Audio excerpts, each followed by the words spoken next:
Good morning, everybody. How you doing today? Welcome to this Wednesday. Is it Wednesday? Wednesday morning show. Hopefully you are doing outstanding. Gotta get on my... I was running a little late this morning. Just kind of like slid into the desk, slid into the spot as soon as I needed to hit go. Makes it more exciting. So welcome to the Break the Cycle with DSD podcast. I am your host, Duane. I'm not a therapist. I'm an individual much like you who's been through a tough time, an experience that is nearly broke me to my core.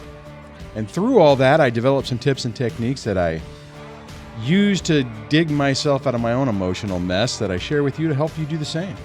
Get your life back. Minimize the impact of the toxic person that's in your life.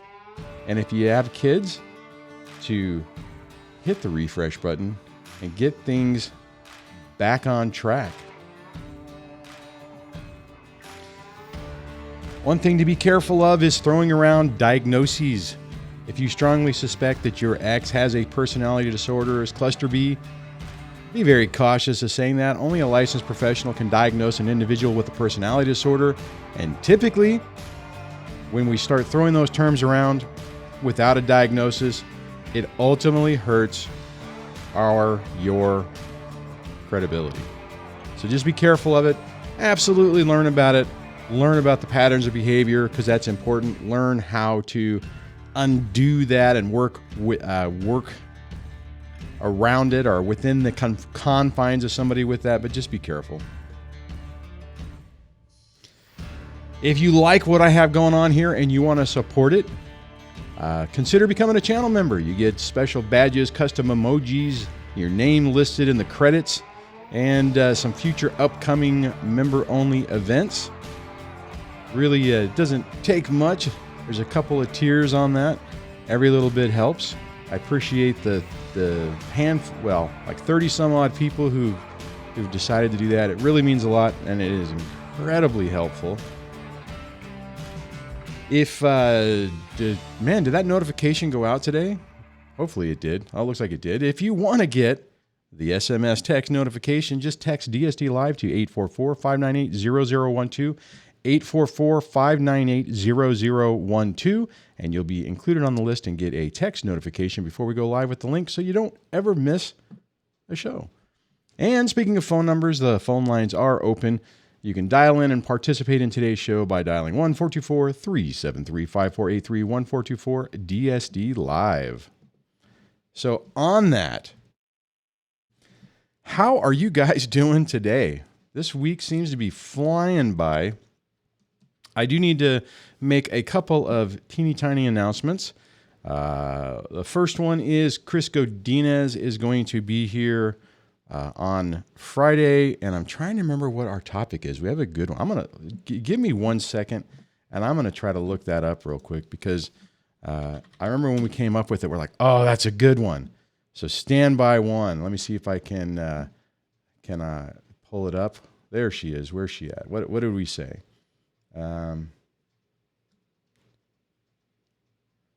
Let's see. The topic is...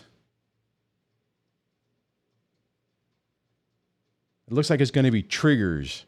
That's what we're going to be talking about. Something about triggers and how it ties to past trauma that you haven't recovered from. We were both excited about that.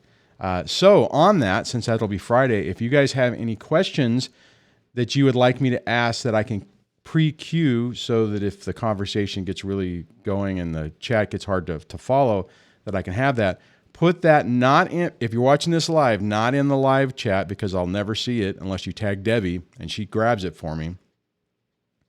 But I would prefer put it in the comments of this live stream, of this video, of this podcast, and I'll pull them out for that. But that will be Friday, this coming Friday morning. So that should be exciting. The other thing is I wanted to mention is Dr. Lex Carter's folks reached out to me and asked if I would include a link to their new, where did I put that? Their new narcissist test. And that is in the video description. Oh, that's right. I'm looking at the wrong thing. It's in the video description on YouTube, and it'll be in the show notes when they publish. So if you're not sure if you're dealing with a narcissistic type person, you can head over there, run through some questions. It'll guide you through some scenarios and ask you some stuff, and then tell you potentially what you're dealing with. So check that out. That seems like an interesting resource. I may add that into my resources tab on my website, which then also brings me up to another interesting little thing that I've attempted to, hold on, I'm going to try to make my notifications go down.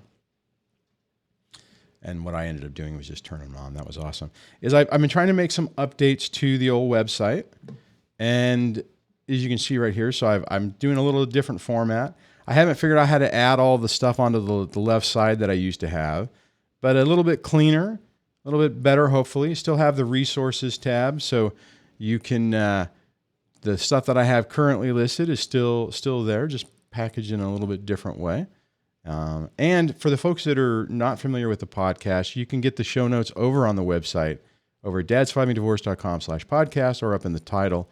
And you see, I didn't push this before, so, oh no, it's a little bit faster.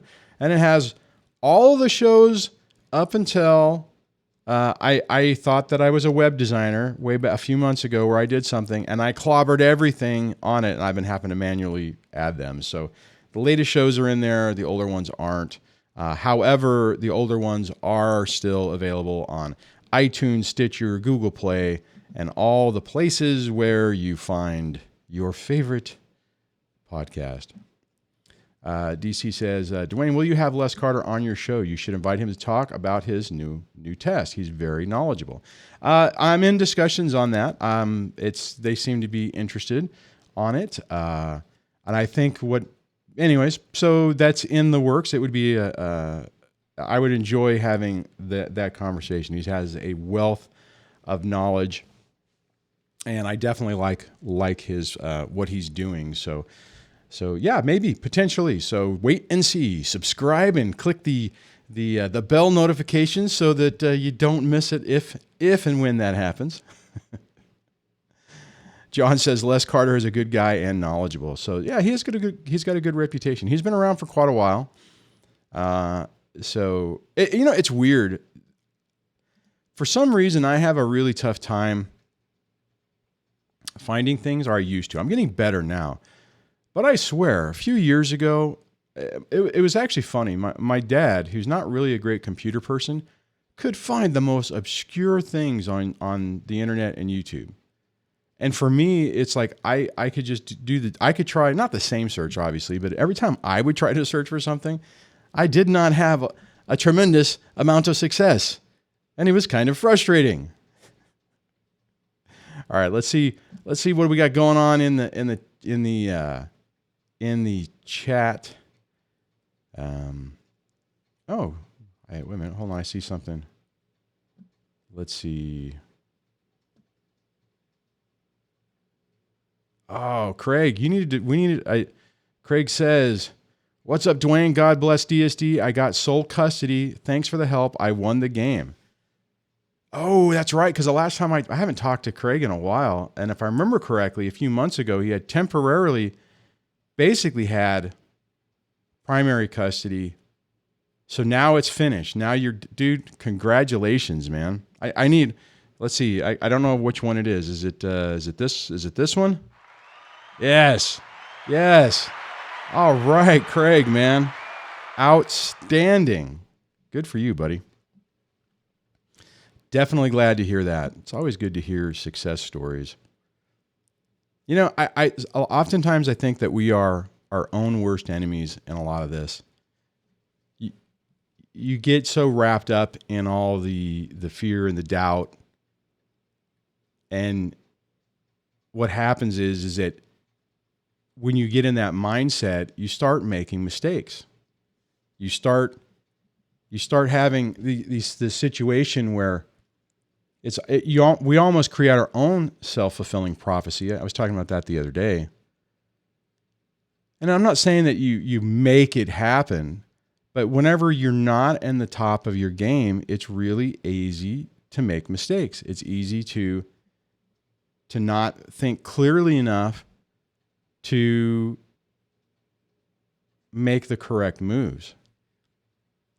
So anyways, that's what I think it's really important. Channels like this, or what I try to do at least, is to give you guys some actionable things you can do to calm your state down, emotional well-being, get it better, back on track, and ultimately minimize what a toxic ex is trying to get you to do.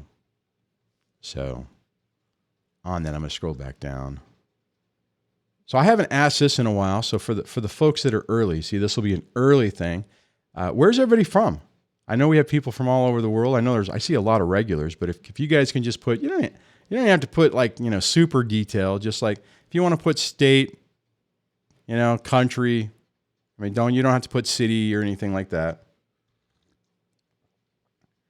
Oh, coffee's good. Mr. Skull says, "Go Craig." Yes, absolutely. We have to celebrate and recognize the victories when they happen. Super important. Super, super important.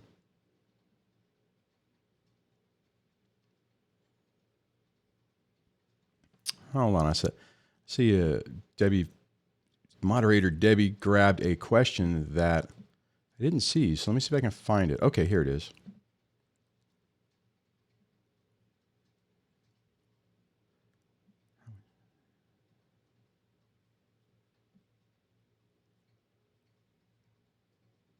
So the comment was, Duane, dentist issue, what type of behavior besides the poke in the eye is that? How would you describe it legally to a judge? Now, I've had some conversations with Tiffany via Discord, the DSD Discord. So what I'll say on that, and so the back end story is, if I remember correctly, is she's ordered to have the dental insurance, but because of the situation of their child, he can have supplemental insurance, which would wipe out all the copays and everything. But the ex refuses to do it. The problem with a narcissistic, toxic person, well, not the problem, one of the list of many, is their ability to interpret things that benefit them. Now, you might say that it's like, well, wait a minute, that doesn't make any sense. And it doesn't. And that's one of the key things to remember, is a lot of times these people do not make any sense. And in this particular situation, he's like ignoring the fact that about the supplemental insurance, and is just using that to say, hey, there's dental appointments, you owe $100. Pardon me. And then Tiffany is basically going in saying, hey, if you did this other insurance, it would cost neither of us anything. And it's radio silence. Here's the reality. If the court order doesn't say specifically, hey, you should have both insurance, my guess is that a toxic narcissistic person is not going to do it because it's a benefit to you. And these people will typically, cut their own nose off to spite their face. I know that's an old term, but it's absolutely true. They don't think rationally. So how do you explain? Honestly, if that's what we're talking about, because the other side of that is whenever there's medical neglect and they're not doing things they're supposed to do. And you can bring that up. Alex Falcone on his channel basically outlines how he was able to accomplish that in his own case. And that was the dental neglect was, if I remember correctly, the primary incident that he was able to drive home over the course of a few years to ultimately basically terminate the parental rights of his ex. Now, I just want to clarify that, because if you hear that, you can be like, oh my God, how do you go from that to that? Well, what happens is a narcissist loves the fight until it starts hurting them. And then they start going away. So what happened is Alex basically turned the tide, used the game of the narcissistic type person against them, and ultimately they just went away because they weren't winning, they were losing, and they were losing significantly, and they finally just said, I'm out. And then after being out for a while, then he was able to say, hey, look, this person's, Casper the friendly ghost, we don't know where they are. They're not involved anymore. They basically just walked away. This is what we want to do. And he was able to do that.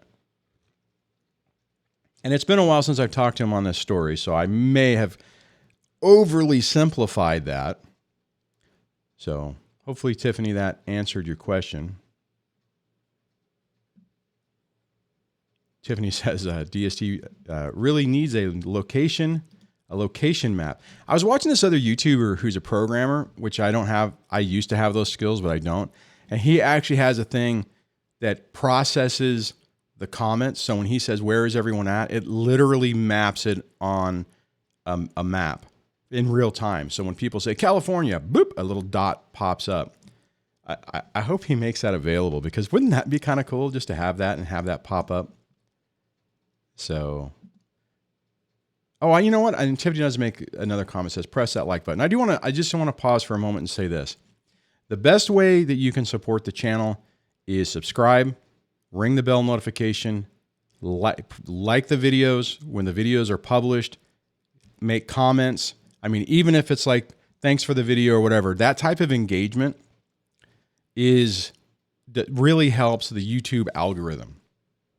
YouTubers often talk about, I'm going towards the algorithm, but really what it is, it's engagement, right? There's not like a formula that if people do certain things, it's like making content that resonates with people, that people interact with, that people go, oh, you know what? I like this. I'm going to share this with my friends, which I get the sharing this type of stuff is complicated, because if the people aren't ready for it, it ain't going to help you. So, be careful who you're sharing it with. But anyways, so all that stuff helps. So that whenever people, and that's why other channels, when they say hit that like button, that's because it's a trigger for the algorithm. And the deal is, this is what happens. Just a little YouTube lesson. YouTube system sees interaction in a video and they're like, that's interesting. People are resonating with it. Then what they do is they show the thumbnail to more people. It shows up in search. And then the next thing is I have to do my job right to where the thumbnail is interesting enough that someone goes, okay, well, I'm curious what that is, and then click on it. It's called winning the click. And that's how the whole system works. And then if YouTube is seeing that people are doing that, then it helps. All right, enough of the YouTube lessons. I want to see where everybody was from. Let's see, I'm scrolling back down. Excuse me. Where is it? UK, New York, the European Union, Chicago, Boston, a central flyover state. I always love it when you say that, Bear. Oklahoma, Colorado, the Western Hemisphere. I like that too. Montana, Calgary, Alberta, or did I say that right? Calgary, Alberta. I didn't realize that was two things. I always thought it was Alberta. Okay, interesting. I'm learning something. Vancouver, Alberta, Canada, Denver, Colorado, California, another early one. Hey, thank you for a couple people in California, a couple early risers on the West Coast. I always feel that I'm missing everybody on the West Coast because the time is just not great. Man, all people from all over. We must have a decent group of people in here. There's like tons of comments. This is good. Thank you, guys. I always appreciate it. I always like to know where everyone's from. Man, no Australia today, and no, or do we have? No, I didn't see Australia. I'm sure we'll see it later. All right. Okay, so what I'm going to do. Oh, wait a minute. Hold on. Let's see. No Mo Narcs, easy for me to say. That says, do you recommend stay away orders, or will that poke the narcissistic bear? A sofa fell on my son's eye when with him, and this is one of many near-death incidents on his watch. I'm tired of it. Well, let's see. I mean, if you're talking about changing custody because of that, yeah, I mean, you know, if that's what you need to do, that's what you need to do. But to use a stay away order because your son had an accident when with him, it seems maybe there's more that you're trying to say, Nomo, but you got to use the appropriate tool for the job. And the problem a lot of times with injuries, up to a point, is initially, I don't think that it necessarily, you'd have to, let me back up. You'd have to have a pattern of behavior and say, look, here's a ton of incidents. This is a reoccurring problem. You can't just say that the child is accident prone because let's just say it's 50-50. It's like 50% of the time the child's with me and he doesn't nearly die. The other 50% of the time the child's with the other parent and this type of stuff is constantly happening. There is a pattern that doesn't make sense. Sure, if the child is, it's like no matter what, they're crashing their bike, they're falling off of furniture, they're pulling TVs on their head. I mean, they're just that unique child that just gets into chaos. But a protective order, you'd have to share more information. I don't see that as being, I mean, yeah, that would absolutely poke the bear. And how would you tie it to it, right? I mean, if you were to go in and say, okay, I need a protective order to protect, unless you're looking at it, say, I want a protective order to say that this person cannot be around the child because they're dangerous. Again, that's a tough one because is it going to work when you get into court? And I don't know. I mean, honestly, no more on that. I would say you need to double check with legal aid or your attorney to see what strategy is the best. I mean, honestly, your best strategy would be to go back into court, ask for a modification for child custody, and then say, look, these are the reasons why I'm concerned. And if it's even less, let's say your time is 70-30 or 80-20, like let's say the other parent's a weekend parent, and you're having this reoccurring trend that the kid's nearly dying, in that shorter period of time, then I think you even have more of an argument to say, hey, look, something's wrong. Yes, the other parent is important, needs to be in the child's life. However, here's a pattern of behavior that's showing that maybe the other parent needs a little bit more help. Maybe they need to take more classes. Maybe they need supervised visitation for a little while just to make sure everything's okay.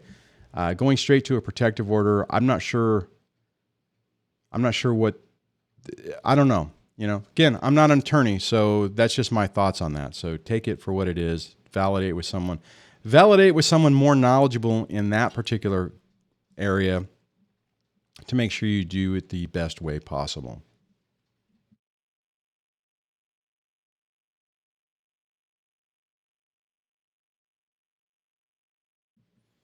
Oh, there you go. This is back on what Tiffany was saying. It says DSDX is on the hook for the first 250 of the uninsured expenses according to our child support guidelines. See, Tiffany, that's being smart. That's like, okay, fine. You know what? Court order says I have to have medical. I have medical. Court order also says that $250 of the stuff, before I start having to pay half of it, you have to pay. Now, the problem is he might pay the deductible just so that he can start getting money back from, more money from you. But that right there is the way to look at it. Good for you. That's a good one. I like that. So, okay. I do have a caller. I'm going to go to that in a second. Let me just scroll down and get current on the thing. And I'm going to go to area code 503. And welcome to the show. How are you doing today? Hi. Good. How are you? I'm good. You wanted to talk about triggers. Okay. What's up? Yeah. So don't know how to kind of start this, but I think I'm probably one of the younger audience members that you have. I'm only 21, and I was stuck with someone for almost 3 years, and I got a restraining order on him that went into effect back in July, and so this is all pretty recent. And then yesterday, for whatever reason, someone on Facebook who I have no idea who they are sends me a message and is asking me for more information on basically my abuse, because I made a post about it however long ago when it happened, and was asking people not to talk to me about him. Okay. And so they are asking me for more information, and, you know, at first I was hesitant because I don't really know, like, what their motive is. Right. And then they literally admit to be actively helping and talking to my ex, and that they're just wanting my side because it's conflicting information.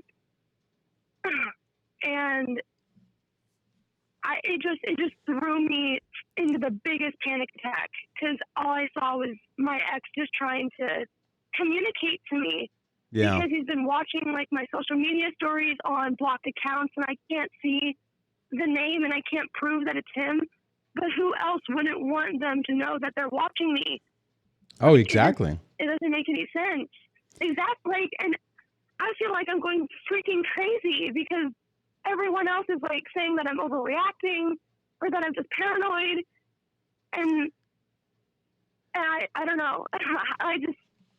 I couldn't even go into work yesterday, and, like, you can tell right now, like, it's stressing me out just to think about it.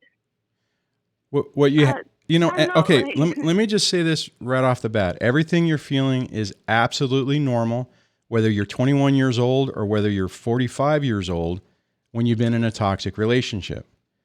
They mess with you, and it doesn't matter whether it's a couple year I know in the grand scheme of your life, it's a big portion of what your life experience is right now, but it doesn't matter. It's like a toxic person has an insidious way of creating a trauma bond with us that has this deep connection that makes it really hard to get away from. Most people do not understand this. Most adults don't even understand it. That's why you're going to get advice saying, "Hey, just let it go. You've had a bad relationship," and they're basically demeaning your experience and your feelings, which is a load of crap. Well, everything you're feeling is a valid feeling because you're feeling it. You know, nobody, me or anyone else can tell you, hey, there's no reason why you should have a panic attack because an unknown person pops into your inbox on Facebook. Or there's no reason that you should have a panic attack whenever you're out and about and you see a car that reminds you of the person, or you see clothing that looks like you think it's a person and you have a panic attack. That is absolutely what everyone feels. I'm a 50-year-old guy. When I was going through this, I was 46. I'm 6'2", 280-pound, big dude. I would have a panic attack when I would see a vehicle that reminded me of my, 5'3", 5'3", 100-pound ex-wife. So what you're feeling is valid. Now what you have to do is you have to tailor your environment so that you minimize the impact of these other people. I know social media is a big thing. Honestly, if you're at this state, you should probably take a break from it. And I know that sucks because you probably do a lot of stuff on it. You keep up with friends, you post things, it's entertainment, but you have to look at the decisions that you're making or the things that you're allowing into your life. I don't want to make it seem like, you're doing this to yourself, because you're not. But if something is bringing you down or stressing you out, remove it from your life, at least for a little while, right? Do you have a therapist? Are you seeing anybody to help you with the emotional trauma of all this? So I just moved out, and I'm, like, because I lost everything. Like, I moved in with my ex, like, 2 months after I knew him, and we got together. And so when everything fell apart, I had to move back home. Okay. And so I just moved out, and I'm just trying to get my insurance put together, but it does look like it would be able to cover therapy. Yeah, I would strongly encourage you to do that. Look for a trauma therapist, because they'll have, you may look, and here's the thing. People have a tendency to think trauma is a traumatic, I mean, and I don't want to go into the details because, you know, YouTube will freak out on the video, but there's life experiences that people consider trauma. Well, trauma really is if something happens and it's affecting your life, it's real, right? It doesn't have to be, you know, you don't have to be a war veteran that went to Iraq and experienced that type of trauma, or you don't have to be a person who was, you know, walking home late at night and someone attacked you and that type of trauma. I mean, those are what people think is stereotypical trauma, but it's more than that. And if you find a therapist who really understands that, it can, I mean, it'll really help you. Now, do you have any, I mean, are you clearly broken with this person? So no kids, no marriage, you guys were just in a relationship and moved in together, it failed and you moved out. So technically or legally, there's no. So. Yeah. Okay, cool. Well, that. Thankfully so. And like I said, I have a restraining order on him, but like, I literally can see him still watching my stuff. I have people that, like, I made an entire new Facebook. Like, I made basically brand new things, hoping that he wouldn't find it. And then he finds it and then has people spying on me. And I have no idea who they could even be, because I feel like I vetted through everyone the best that I could. Well, and also, it just makes me suspicious of everybody. Yeah, else. no, and I know, and that adds to the trauma, and that adds to the paranoia, and then it starts. I mean, it's just a snowball effect. Now on Facebook, I mean, if you really want to keep it, there are ways to lock it down to where, you know, people can't see anything. They can't even see you, period, unless they're direct friends with you. Now, obviously, so if you did that, then the only people that would have access to that social media would be people that you specifically grant access. I mean, I would recommend that you take a break from it, because right, it's just from and the thing is, that doesn't mean take a break from it for the rest of your life. You know, you just deactivate the accounts for, you know, a few months, get yourself in a better mindset, and then potentially turn it back on. Mm-hmm. So, but and it's funny you mentioned, you were talking about one of the early callers. I've had a few 21-year-olds lately calling in. So, and I mean, the benefit, and I'll say, this is what I said to the other person, I'll say it to you too, is figuring this type of stuff out at your age without having kids and all the other complexities that really make it complicated could potentially really help the rest of your life, because you're going to build better boundaries. I mean, like for instance, I mean, moving in with somebody with that quickly.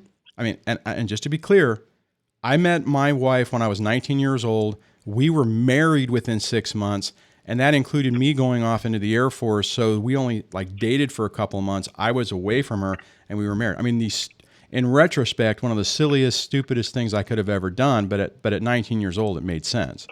Right. Well, I was also homeless at the time. Like, my parents did not care about me like they do now. Like, I don't have the support system that I do have now. So the more that I think about it, and the more I'm able to see myself as someone that didn't ask for this and didn't deserve this and everything, I'm able to see that he literally preyed upon me in a lot of ways that I didn't even recognize. Absolutely. He knew that no one was going to care about me if I just disappeared. He knew that no one was going to care if he started, emotionally and physically abusing me, because I would have no one to tell. And if I did, he was making me block them, and he was threatening them and telling them to stay away from me. Yeah, and it was horrible. Yeah, and whenever you have nothing else, it's hard to get out, right? Because you're like, well. And a lot of people get into that. I mean, hell, and not to that extent, but in some ways, it was my fear to not want to set a boundary, and it's a trap that toxic people they prey upon it. When they find somebody and then they test them and they see what they can get away with, they just keep pushing more and more, and it gets worse and worse and worse. So, well, hopefully that was helpful. But you're not insane. People are not going to understand. You understand your experience. What you're feeling is very common and normal as with the majority of this audience. And, just slowly get the help you need to really break this tie, this connection with this person. Yeah. Thank you. Like, the validation from someone older, I guess, helps, because everyone else around me is just calling me crazy. Yeah, I know. And it's tough, right? I mean, because when you're questioning yourself already, and then people that you trust are, well, I don't even say that. I mean, just people around you that you're trying to get a sanity check, and they're giving you that type of feedback, it doesn't help. It makes it worse. Yeah, like, so yeah, I know you're right. They're totally defending the person who's literally going out of their way to not only help the person that wanted me dead, but to basically update me and tell me that, oh, he's getting help with me, even though my ex used that as leverage all the time. He's like, yeah, I'll get help. Yeah, I'll get help. And never did I see that. Yeah. It's a trying. He talked me into taking him to therapy so many times.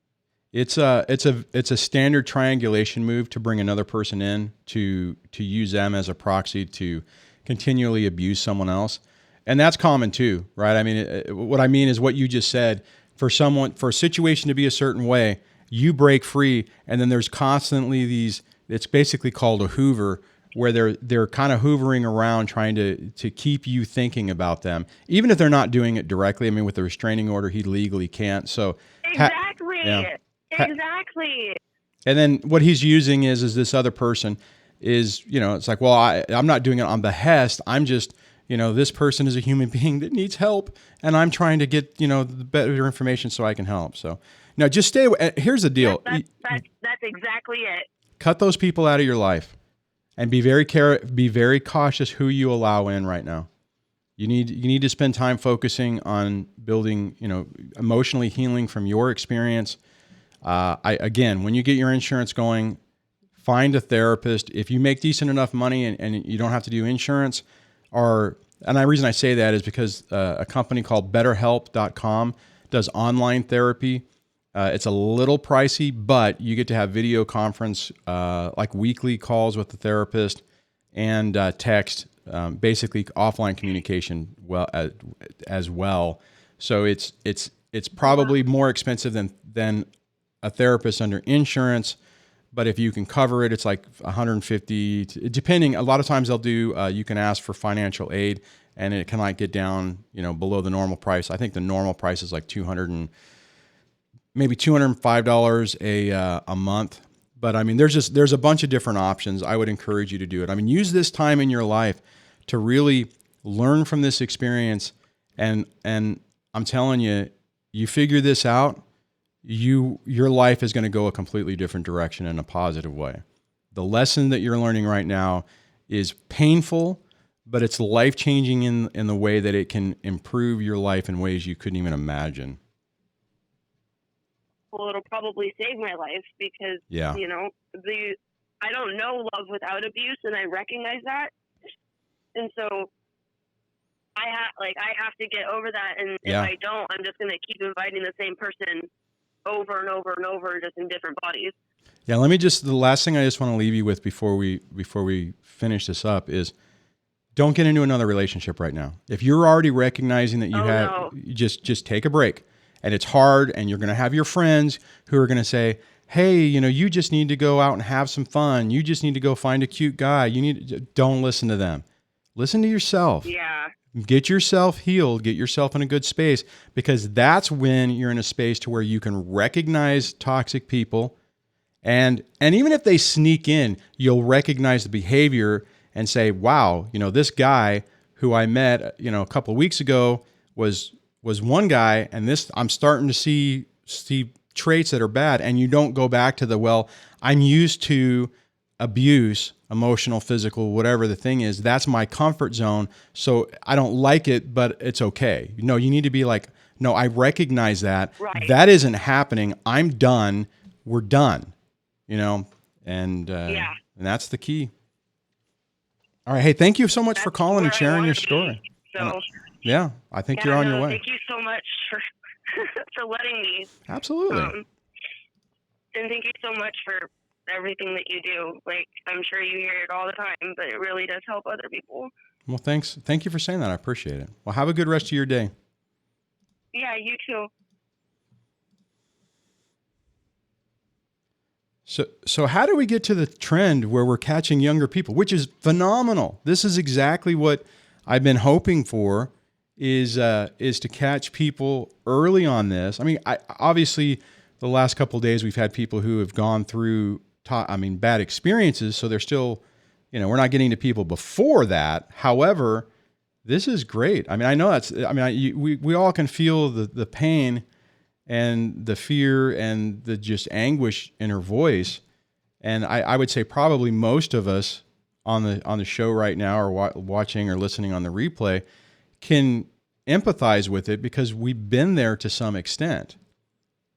So, and it's, man, I wish there needs to be better education on this type of stuff in school, to drop people in this world without the skill set to be able to protect themselves is just, it's almost, you almost call it an injustice. All right. Let me look at, I just realized that my YouTube chat window isn't working. But my other one is. That's weird. So how odd is that? So I can reset the timers. iTumblers, it says, I would recommend not dating during divorce custody. Nobody wants to get involved in that situation, and it just makes life more complicated. Yeah, honestly, I mean, I know it's a little pivot off topic, but I do want to dovetail with that. Keep your situation as stable and simple as possible especially when you're in the middle of a divorce. Legally it doesn't matter, right? I mean, once you're separated, you can do whatever you want. However,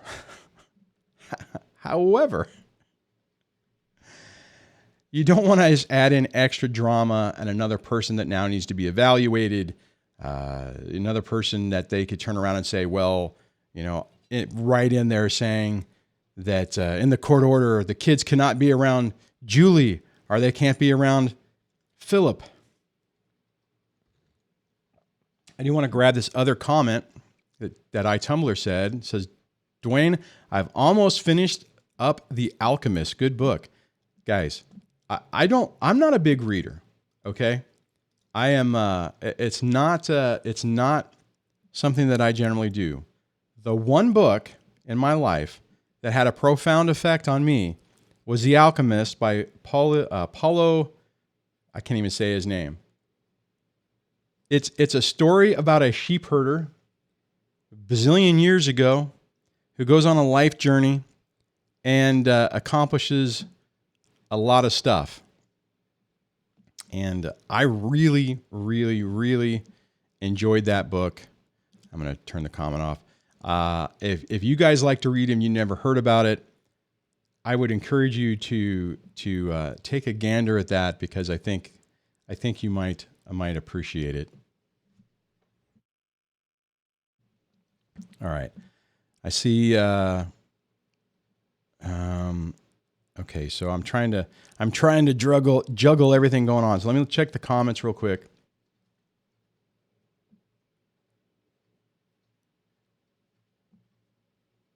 A girl with a journal says, I am 22 with a narc parent.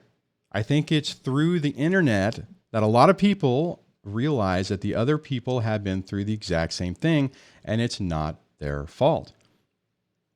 I think, girl with a journal, I think you really are correct on that. The internet, YouTube, well, maybe not Facebook, TikTok, actually, to be perfectly honest, it blows my mind that TikTok just makes my head hurt anyways. However, there are a lot of good, educational type of information on there. And it makes it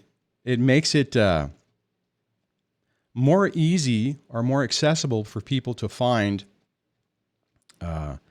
information and communities to validate their experiences.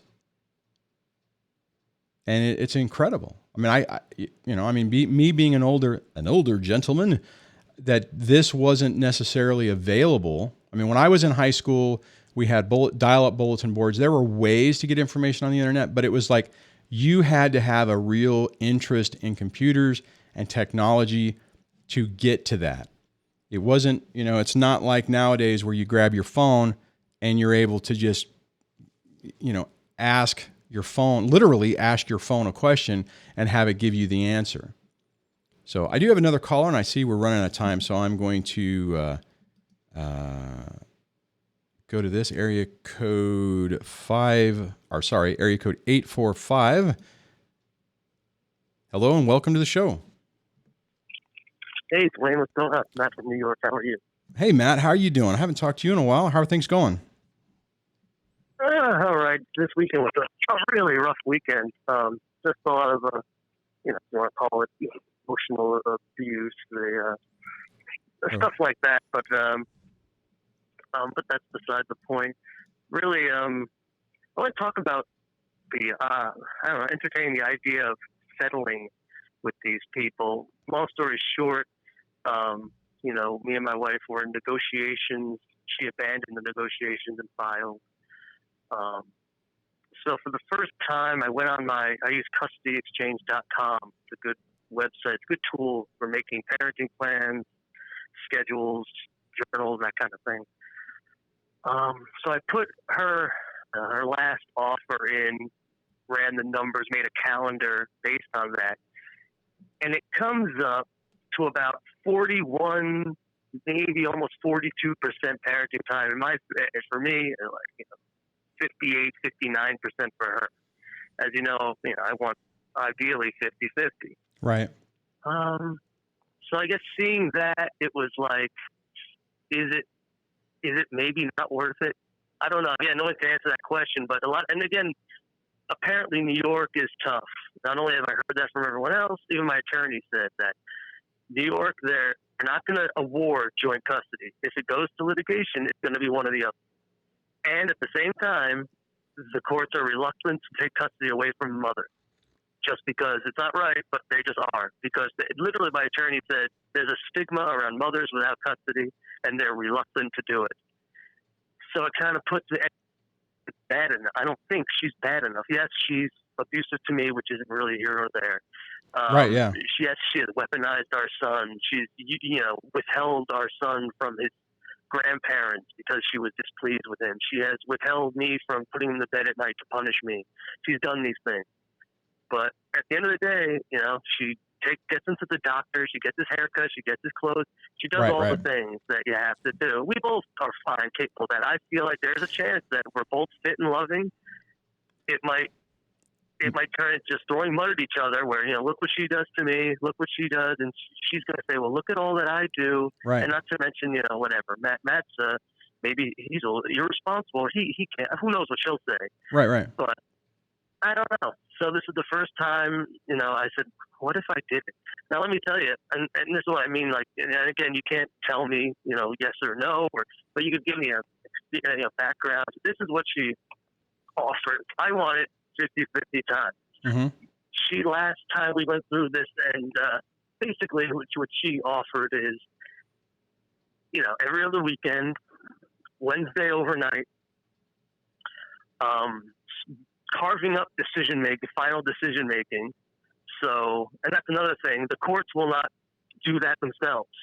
You can agree to it and they'll sign off on it, but if they have to rule, one person's going to be final decision making on everything. Oh, really? It'll be joint legal, but there's only one. Yes, apparently. My lawyer said I was, talking about, well, the judge work on these kinds of things. No, the judge is not a mediator. They're not going to do anything. They're gonna take the recommendations of the attorney for the child, the forensics, and they're gonna make a decision. It's one or the other. And that's why I don't think I can win that fight, just based on that she's not bad enough, and what they said about they're very reluctant to take the custody away from the mother, unless she's a drug addict, right? She's neglecting, or she hasn't been around. None of this is true. Well, Matt, even with so she is off. No, I was gonna say even with everything you're saying, I mean, the fact that and you're hitting on a point that I often mention is that it's really important to understand the games for your local court. are the mindset of the local court. And I mean, that has to be a part of your decision matrix. And if that's the advice that you're getting and they're telling you that, then you have to take that into account. I mean, if you're asking the question about potentially settling, if it's an agreement with all the information available to you, and you're right, I like how you're looking at it, saying, okay, yes, she's a toxic person. Yes, I strongly suspect that she has a personality disorder. But, and this is the same mistake, I didn't understand personality disorders at the time, but at the end of the day, when I would look at the situation, I'm like, how can I make a real argument to say that she's a horrible person and shouldn't have custody of the kids, because there's nothing really to grab onto. And I mean, and I think, you're right, because if you go in there and you're both are just, slinging mud, then it's a problem. Now, it is kind of interesting if she knows this and knows she could potentially win. Why, maybe she's worried that she wouldn't win, and that's why she's willing to settle. Why do you think she's willing to settle? Well, willing to settle because even if she wins, she's gonna have to spend money too. She's gonna have to spend $10,000, $20,000, $30,000. Right. We're gonna have to hire our guardians of the child, the guardian plan. We're gonna have to hire the forensics. Right. Our son is gonna have to be interviewed and all that stuff that no one wants to have done. She's gonna have, and maybe in the back of her head there's a chance she could lose, but it's mostly money. Mostly, we're not rich, we're not poor, but no one's got sitting on a chunk of money. No one's got some benefactor feeding them cash. Right. So, I mean, this is a lot of money. And I mean, what she told me, I don't know if it's true. I borrowed money, and I borrowed money from a family relative for my, at least, initial retainer. She told me she put hers on a credit card. She doesn't have money. Right. So she doesn't want to spend the money either. But I don't think she'll go. She's not. I don't think she's the kind of woman. I don't think she's going to give me the 50-50 just because of the money. She might go down with that ship. So back to the settlement. So she's offering you, what did you say, 42%? It comes out. I never looked at it before. I always wrote it off, and a lot of it is. Well, let me tell you. So it's every other weekend, Wednesday night. It is rotating holidays. It is, in summers, 50-50. She wants in that stability during the school year. So summers would be week on, week off. Oh. During the school year would be every other weekend with the Wednesday overnight. I think it's a Wednesday overnight. If I don't get Wednesday overnight, that's it. I'm not going to go 5 days without overnight my son, or I'm not going to go whatever. Right. Wednesday overnight, I need that. Right. And also, which is totally the last thing she offered, which I dismissed out of hand because I thought it was just a dirty trick, and it still might be, that, he can go to full 50-50 after the 5th grade. And I was like, well, how do I write that into it? How's the judge going to, what's that? That's not worth spit. A judge, yes, in 5 years, if you put this is the way it's going to be. You can put that in, if you put it in the court order and say, the custody is this, and then on this date, it automatically changes to this. Yeah, you could do that. Yeah. Now, what is your attorney? Let me ask you this: what does your attorney say about that part? What did he say about that part? He didn't say any. I told him because it was over the phone with me. It was not between the official negotiations. She told it to me. Right. And I told him about it, but even when I told him about it, I said, I suspect this is just a ploy. This is not enforceable, I don't think, so I don't want to do it. And he didn't comment. I would double check on that because I think it is. Yeah. I think it would be enforceable, right? Now, that doesn't mean that you're not going to have a crap show. Yeah. If she, when it turns around, at that time, she might say, just make sure that there's not if she agrees, we can do this, right? I mean, you don't want language in the agreement that says that there's any ambiguity in it. You would want it to say, okay, and I could see that's not a bad argument. I mean, I know that you're the primary caregiver, but the illusion on this is, younger kids, they need to be more stable. It needs to be at one house, not all the moving around. They need to be with mom because that's what everyone seems to think. But if she's willing to write it in there, I don't think that's a bad thing. You might want to relook at that. There's that, and there's also, if I take that plan, she also waives child support. Again, it's just on paper. She can come back a year later and say, I want the money now. But it's something that is. Well, That's double not check because primary objective to me. you're right. I think there's not a way. Just double check. Sometimes there's a way depending on your area. Like I know in California, there's ways to write an agreement that you can't come back, right? So I don't know. I mean, so maybe in New York they don't have that, and it's like child support's always open, and the person can come back at any time. Because if she lost her job and was homeless, they wouldn't let her be homeless. They would get the money from me. Right. They wouldn't say, "Oh, you signed this deal, so Matt's off the hook for the money." But honestly, dude, I mean, she's in trouble. Yeah, but I mean, realistically, if you're getting 40, close to 50%, and she's willing to go 50-50 in there, I would consider it. I wouldn't just discard or discount that at hand. And I know you've been going through a very, your whole situation is very stressful. To be honest, I'm actually surprised she's throwing this out there, because the way she's been acting for the couple of years, for the time that you've been calling in and sharing, that's kind of surprising. So she might feel that she's on this was in the spring. This was in April. Was the last. That was when we were in negotiations. I said no. And then in July, she just abandoned negotiations and filed. She filed for full everything. That's just what you do here. You just ask for everything. I did the same in the filings. I asked for everything. And now we're going through, the meetings. We have a judge assigned. We're almost with having the attorney for the child assigned. Okay. So stuff's starting to really heat up and really happen. I mean, if I was to entertain this, God willing, and if anyone's going to be spiteful enough as her to smell blood in the water and say, no, we're not doing that. No, and it could be. So I don't know how that psychology works. Yeah. So and sometimes they really wanted to do this. And yeah. Well, we're starting to run out of time. Did you want to? All right, boss. Is anything else you wanted to hit before we wrap it up? Because we are running out. We're down to the last couple of minutes. No, I just wanted to hear other people, especially men, and when they hear something like that deal, guys, would people say, man, maybe you should really consider taking that because I got this, or say, no, you're so, I would say go for 50-50. My final thought on that is, it's easy, dude. It's easy to say, oh no, you need to go for 50-50, or you need to go for, you need to basically go for everything. It's win or lose. But the reality is there's so many nuances to it. There's the financial aspect, the emotional aspect. So the thing is that if at the end of the day, if it's a deal that you're like, you know what, I could deal with that. And I completely understand all the aspects of it. And at this moment in time, it's the best decision that I can make. Again, it's a double bind, right? We are always presented with these unwinnable scenarios, and you just have to pick the best of the situations that are out there. And actually, it sounds, honestly, from what you're saying, that doesn't sound that bad. It's not great, but it's not horrible either, right? Isn't that sad that it doesn't sound that bad? 41% to a good father. That's not bad. It's like, how is that? You know what I mean? Yeah, I know exactly what you're wrong. saying. It's just that, and I can't think, you can feel that way, but I can't make that rule my decision making. Say I can't let her get this win. That's just being stubborn and self-destructive, and I can't. I got to be smart about it.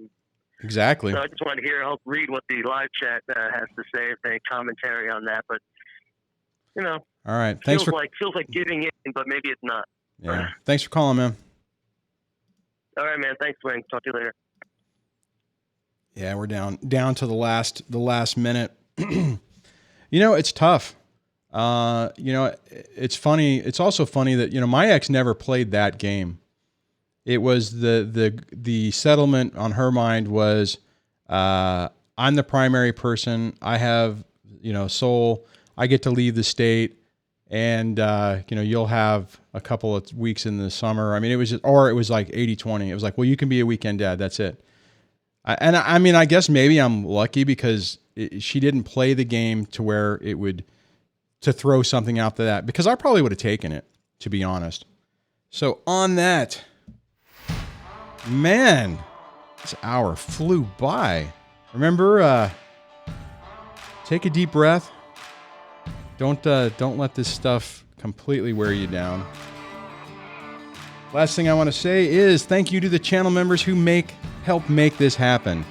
Your support, financially and by clicking on the appropriate buttons, is very helpful. All right, guys, I'll see you on the show tomorrow.